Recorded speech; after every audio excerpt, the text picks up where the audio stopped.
What is going on, everyone? This is Adam and Craig with Grandstand Golf, and in this video we're talking our round 3 DFS Showdown targets for the US Open. Craig, Winged Foot showed its teeth today on Friday. What did you think? Well, yeah, I mean, we'll get into the full breakdown on our recap video, but it was nice to see a Yeah. bit of a change after the cushy scoring on Thursday, just to see everyone go out there and struggle. So on Thursday we had about a 2.5 average over par. I thought it might go a little bit harder, but we're well over 5 now, and I think there's with Colin Morikawa's double, I think there's 0 players on the course that are under par. That's incredible. Yeah, and I mean, the other thing, there's a pretty good discrepancy. Yesterday in the Showdown video, I said that you may want to be looking at early wave people, and I put in, I think I put in some with both, but my early wave ones, I put Yeah. in more of those, and they're doing way better. They're doing way better across the Yeah. board than my late wave lineups. Well, I think that PM AM wave is actually going to play significantly easier, and more guys from that wave will make the cut. Yeah, and Um, potentially it'll have impacts on the tournament. yeah. So looking at round 3 on Saturday, I think the wind's going to be up around the same as it was today. What I'm seeing is a little bit less in the afternoon. So I, it might not tighten up the leaderboard as much as we want. The leaders may be able to pull away a little No, bit. but I do think I think there's the wind itself, but I think there's the wind drying out the greens over the course of the day. So I think Right. that the wind potentially will be less harmful, only slightly less harmful later in the day. But Hmm. that is what it looks like, that it will slow down a Yeah. bit. But I think the Yeah. greens, they'll get soft overnight just from the dew. And so Right. that may counteract it. So I think potentially, we still don't have a cut line. So potentially I will look for to throw a lineup in with just Hmm. guys who are going to go early in case there is better scoring to be had. Um, Yeah. but yeah, so something to look out for, but Yeah. I don't think it's the only thing to look at. The other thing to look out for is it's getting late on Friday now, and we might not get everyone through tonight. So there might be a couple guys that have to finish early in the morning, which is going to kind of mess up everything in terms of the cut line Yeah, potentially. it does, and it does mean that some people may not know what's going on overnight. Fortunately, we only have But the plus fives, the plus sixes, I think they're safe, they're happy, they're getting a good night's rest. yeah, and I mean we have less than half the field, or about half the field, I guess, on the weekend. So we should have no problem getting the other ones Saturday, Sunday rounds Right. in. So let's jump into my picks. I have a theme here, Craig. I don't know if you could tell. Um, no, I can't tell. It's my all first namers. You got Brendan Todd, Thomas Pieters, Paul Casey, the double first name guy. It's always a dangerous person who has two first names. Nobody's gonna look for that stack. Peters is that might be a little bit of a stretch, but first one is Brendan on DraftKings for Saturday. He's just, I mean, it's in his name. It's a boring name. He kind of plays boring golf. He hits fairways. He hits greens. He's top 5 in fairways hit right now. I think that's going to continue. That's kind of what he does. He's also just one of the best putters in the world. He's putting really well right now. If the greens get any faster, I want to lean on those guys that are kind of known for that good putting. So I really like Brendan Todd tomorrow. Plus, it's looking like he's going to have a late tee time, potentially less wind. So a guy that can be a little bit less than average for DraftKings pricing, but he'll find fairways, he'll find greens. His scrambling's not great right now, but I think that could improve into the weekend, and he's a world-class putter. Yeah, I think I mean there's not many guys that played pretty well on Thursday and on Friday because the conditions Yeah, were so different. But he's looked like he's been able to play fine under scoring conditions and yeah, under really, really tough conditions. Um, yeah. and I don't see that changing. I think he's a pretty safe play as you're building lineups, I think. Yeah, he's not going to give you the volatility of Bryson, but I think he's a nice, steady complement in your lineup. Mhm.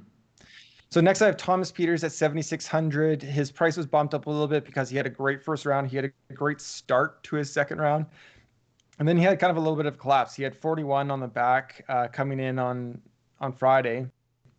And I think that's going to deter people from Pieters. But I think everything still looks really good. His putting is just a little bit off. He's not a great putter, but his putting just seems a little bit off, especially on the back nine today. I really liked him pre-tournament. He was my favorite sleeper to go with. I love him now. He's not too far back. I think he can make a lot of noise on the weekend. Um, yeah, I think he just has the game. He's been in fourth in the Olympic Games. He's a Ryder Cup star. He's been top 5 in the Masters. I think this isn't intimidating No, I for don't him. think so at all. I also think that, he was 74 today. That's better than average. So, like, yes, he had a poor back Yeah, nine, but I think he had a couple birdies on the front. And so 74 is not a bad score today. So yeah. he, I think And he's then someone who, if he would have avoided bogeys, I think he's someone who can score regardless of the conditions. So it's a perfect type of showdown play yeah, too. yeah. And my last pick at 7,300, kind of a more balanced lineup, is Paul Casey. A huge discount after Thursday. He was kind of more of the mid-range favorite going into the tournament, and I think he posted a 76 on Thursday. Kind of had a price discount for Friday, but he went out there and shot even par. So he improved in tougher conditions on Friday, which I really like to see. He's going to be in, I think, the harder weight. He's going to be going off a little bit earlier because he still is I think he's +6 still.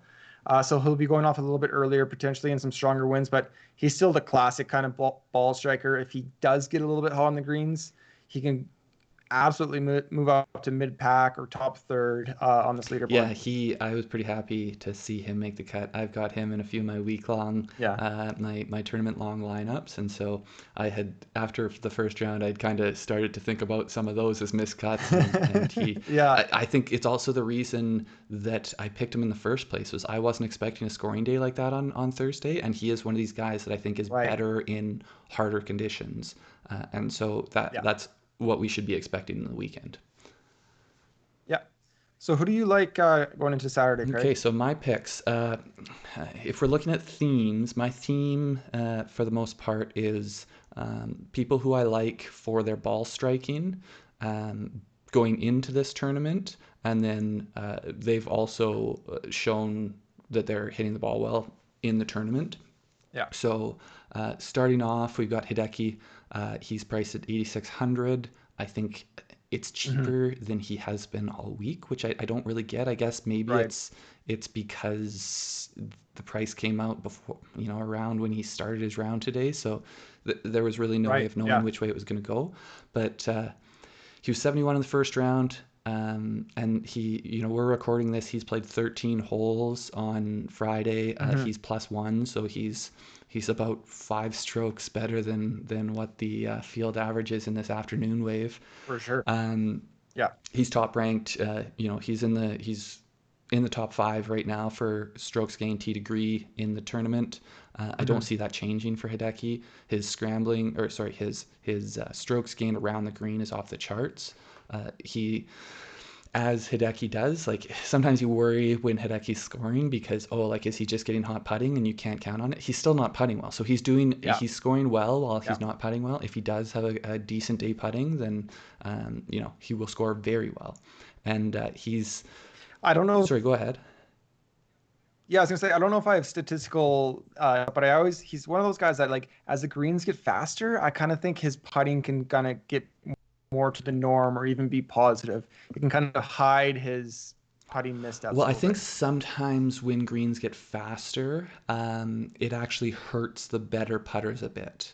It's a little Right. bit counterintuitive because it's so hard to make putts when they're so fast. Right. So instead of these guys being able to, maybe they're gonna make a 15 or a 20 footer, but you have to just putt Hmm. so defensively when they're that fast that you, Yeah. you really can't try to make those things. You have to, Yeah. they break so gradually and everything. But last thing, I guess, just real quick on Hideki, Hmm. when we were looking at this, he's leading in fairways hit, which this week, if you're hitting fairways, you're going to be scoring well Yeah. regardless of what else you're doing. So, Absolutely. I like um, it. yeah, moving on, Viktor Hovland, another guy that I liked pre-tournament. Seen him at this price when we've gone, we've gone through 2 rounds and he has good Yeah. numbers. It's a little surprising to me. I thought he would have crept up a bit higher. Um, yeah, love his ball striking. Both his around the green and putting has been slightly negative, I think, or just around zero, Mm-hmm. which Mm-hmm. that's sort of what you get with Right. Viktor. So Yeah. if he does find any strokes around the green, then he's going to score very well. Um, Yeah. but yeah, sometimes with a guy like Viktor, it's similar to Hideki, where if he is scoring well and then you look at it and he's gained 2 strokes putting, you're like, oh, there's no way that's sustainable. He rammed Yeah. a Yeah. couple Yeah. in there that are not going to drop next time.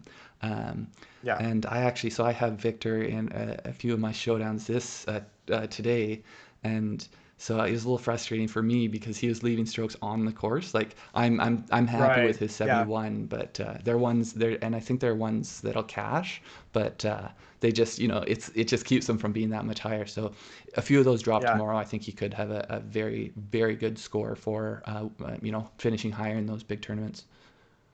Yeah, he's kind of interesting because I think he was in the same group as Matthew Wolf and Ricky, Yeah, right? Ricky Fowler. We got a ton of Matthew Wolf, and yeah, he was under par to start the day and kept falling back. But I feel like I didn't see I know any it was Hovland frustrating me. really. Like he just I was super yeah. frustrated with the You're like broadcast. looking around the course trying to find his ball. Yeah, I don't know. Sometimes they've just He's a big decided name, and that's beforehand two who they're solid going to days. show, and then Yeah, they don't, they just don't take into account what's happening on the course. yeah. No, I Yeah, like and it. then last, Will Zalatoris. It's someone I liked coming in. I was a little bit hesitant, with these Corn Ferry guys. I don't think they get a ton of exposure to really tough conditions. Right. Yeah. You see the scores every week for the Corn Ferry, and they're always low. And it's just Yeah. because, they're typically not playing the same courses, and if they are, the courses have Well, not been set up for the whole year to be set up to be played difficult yeah, on this one tournament. for sure. So Yeah. like I said with Pieters, 74 was not a bad score out there today, and so I liked that Yeah. from him. I think he's got 4 birdies and an eagle on the in So the tournament. So the eagle's the hole in one. yeah, I was gonna say, is that another eagle or is that the whole? But Okay. I mean, he still had a birdie today, which I Yeah, want those some are hard to guys come who by. can potentially, because you need those birdies in showdowns. So even if it's a tough scoring day, if they're still finding a birdie or two, and that's where having those top ball Mhm. strikers, I think is a huge plus. So Yeah. I want to say he's around somewhere in the top 10 in terms of strokes gained tee to green for the week, and I think that's. I don't see any reason that that's going to change. Yeah. I don't know if I'll get there. It's a little bit risky. Just I get scared with the guys that kind of haven't been there before because you're just not quite See, sure. I love the But the risk. talent's the Give talent's me the there. volatility. I want to be first Yeah, or it's true. last. Yeah, that's fair. So just summarizing real quick, Yeah, so I have Brendan Todd 8,000, Thomas Peters 7,600, and Paul Casey 7,300. and I've got Hideki at 8,600, Viktor Hovland at 7,700, and Will Zalatoris at 7,000. And these are all a little bit lower. I mean, Cramin, your kind of favorite stud that you want to. Xander looked good today. Rom, Bryson are all going to be popular. I mean, if you had to pick out of those three, Craig, I feel like you're leaning Xander, but Well, I'm not. I do things differently. I have a bunch of lineups in, so I had exposure to. I didn't have any Rom, but I had Bryson and I had Xander and I had DJ, who he ended up fading a bit at the end. But Yeah, yeah. no, I was pretty happy to spread it out amongst the big boys and get some of these value plays in. Nice. It's going to be a great weekend. Moving day tomorrow. Thank you so much for watching our video. Please like and subscribe to our channel. We do have some more videos coming out. We'll have another showdown and we'll have a recap as well. And please click the bell to catch notifications for our upcoming videos. Thanks a lot, guys. Good luck.